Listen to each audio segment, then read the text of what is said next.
Assalamu alaikum wa rahmatullahi wa barakatuh. Alhamdulillah. We begin this next part of our journey with the Qur'an.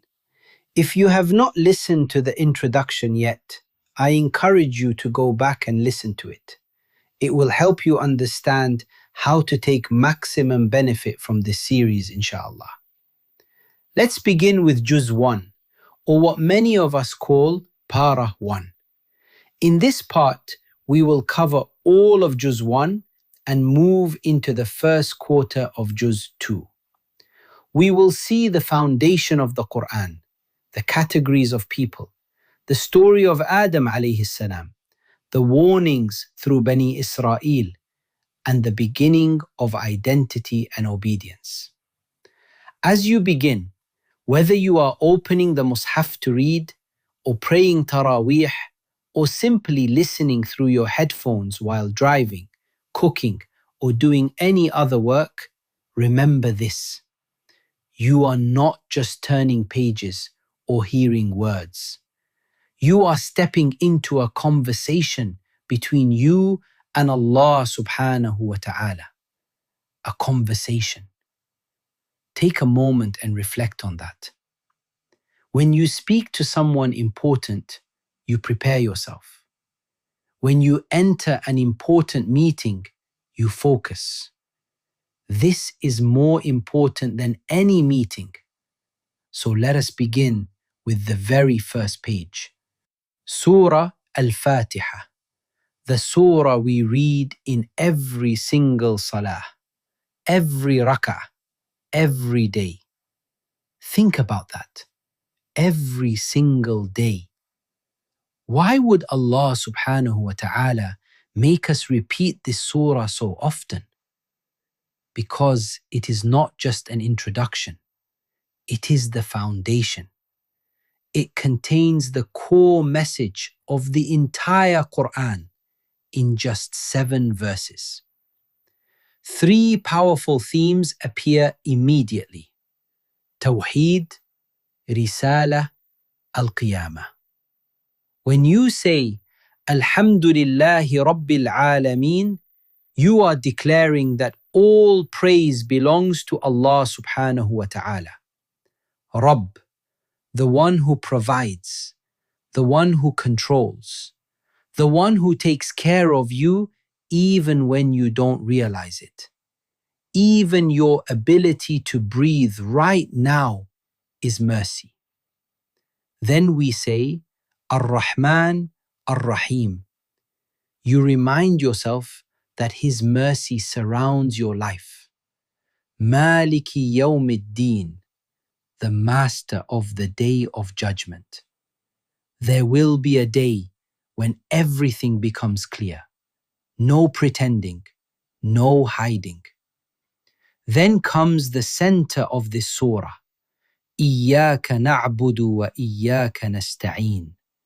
You alone we worship, and you alone we ask for help. Notice the order. Worship first, help second. It is like saying, O Allah, I am committed to you, and I know I cannot do it without you. Then comes the most important request. Ihdina as-sirāta al-mustaqīm. Guide us, not make us rich, not make life easy. Guide us, because without guidance, even comfort can destroy a person. And immediately after Surah Al-Fātiḥah ends, Surah Al-Baqarah begins. In verse 2, ذَلِكَ الْكِتَابُ لَا رَيْبَ فِيهِ هُدًى لِلْمُتَّقِينَ. This is the book, a guidance. You asked for guidance? Allah subhanahu wa ta'ala gives you the Qur'an. Al-Fātiḥah is the request. The Qur'an is the response. So today, when you recite it yourself, or hear the Qur'an in Tarāwīḥ, or listen in audio, don't rush. Reflect on the message. You are asking, and Allah subhanahu wa ta'ala is answering. Now we move into Surah Al-Baqarah, the longest surah in the Qur'an. It begins with Alif, Lam, Mim, letters, simple letters, yet powerful. It is as if Allah subhanahu wa ta'ala is saying, this book is made of the same letters you speak every day, yet you cannot produce anything like it. Then immediately Allah subhanahu wa ta'ala divides humanity into three groups: mu'min, kafir, munafiq, believer, disbeliever, hypocrite. The believer is described clearly. They believe in the unseen, iman bil ghaib. They believe in Jannah, Jahannam, angels, the hour after. In today's world, people say, if I can't see it, I don't believe it. But faith begins where sight ends. The believer establishes salah properly, not lazily, not casually. They give from what Allah subhanahu wa ta'ala has provided, and they are certain about the hereafter. Certain, not maybe, but certain. Now the hypocrite.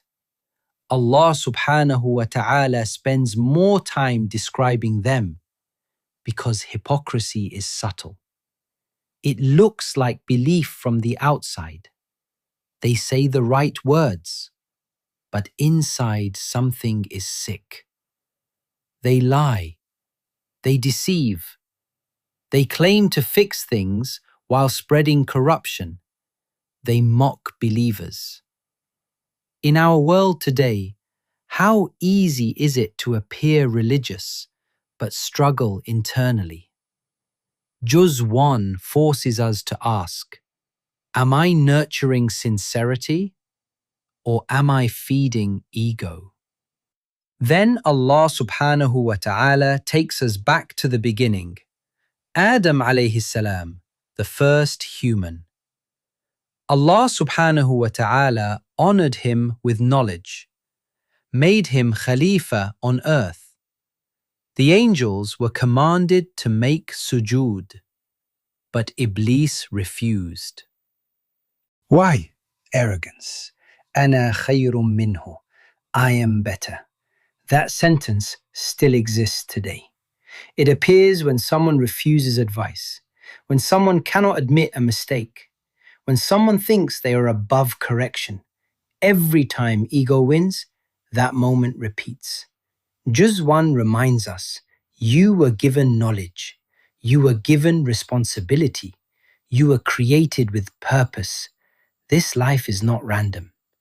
Then Juz 1 or Para 1 moves into Banī Isrā'īl.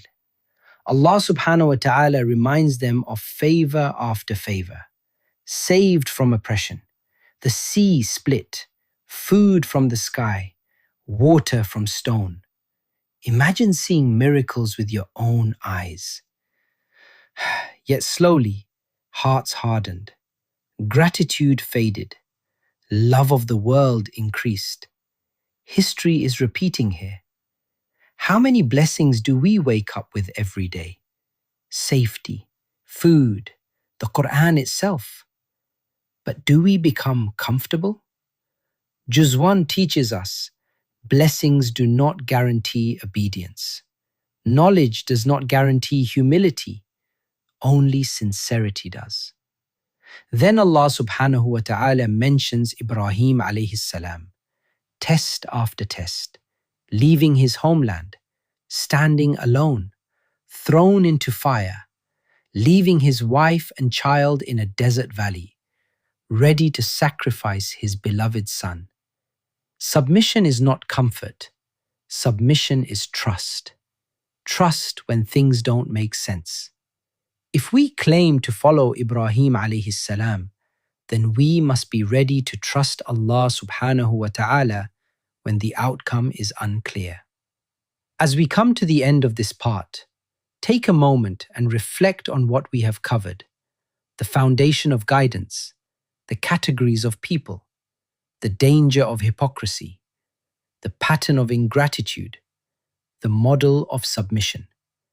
This is only the beginning. In the next part, guidance will turn into law and obedience will become practical. Make this dua: O Allah, allow this book to change my heart.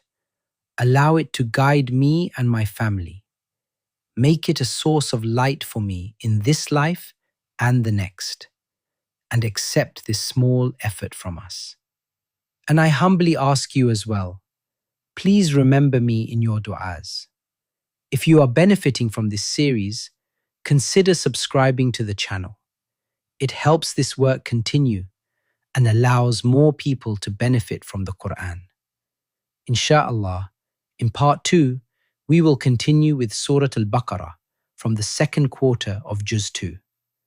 May Allah subhanahu wa ta'ala make it beneficial for all of us.